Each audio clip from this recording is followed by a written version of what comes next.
को time frame रे trading करिया कथा कि को टाइम फ्रेम रे ट्रेड कले बढ़िया। मो ना लव्य सिंह राय प्रत्येक दिन मु गोटे वीडियो शेयर करछि जोटा को देखिले आपन ट्रेडिंग रे बहुत इंप्रूवमेंट आसीबो। यदि फॉलो करना आदि फॉलो कर दियंतु। देखंतु इंट्राडे पई गोटे टाइम फ्रेम थाए, स्विंग ट्रेडिंग पई गोटे टाइम फ्रेम थाए। धर आमे देखिबा प्रथमे तो आपन टेक्निकल एनालिसिस कैंडलस्टिक जेमति ले शिक्षा को पड़ियो ट्रेडिंग करिया पई।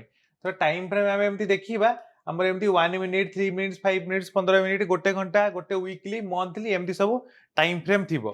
मन रखंतु जदि इंट्राडे ट्रेडिंग करूचंती ताले आपण 15 मिनिट रो चार्ट देखिबे, तापरे स्विच करी किना कोन करिवे 5 मिनिट रे ट्रेड प्लेस करिवे। माने 15 मिनिट रो चार्ट टाकू देखिले आपण गोटे भलो इंट्राडे रो प्राइस एक्शन जणा पड़ी जिवो। तापरे 5 मिनिट रे आपण एंट्री आ एग्जिट रो प्लान करिवे। सेमती जदि स्विंग ट्रेड करूचंती ताले सबुठु बेस्ट हबो जे आपण कोन करिवे आपण डेली चार्ट देखिबे, 1 डे रो चार्ट देखिबे, तापरे स्विच करिकी 1 आवर टाइम फ्रेम को जाइकी कोन करिवे एंट्री एग्जिट प्लान करिवे। गोटे जिंस मन रखंतु जे विभिन्न टाइम फ्रेम रे मार्केट स्ट्रक्चर विभिन्न प्रकार देखा जिवो। हुए तो डेली टाइम फ्रेम रे हमें देखिबा जे मार्केट कंटिन्यूस डाउन होउची, किंतु छोटो टाइम फ्रेम रे मार्केट टिके टिके ऊपर को जाउथिबो।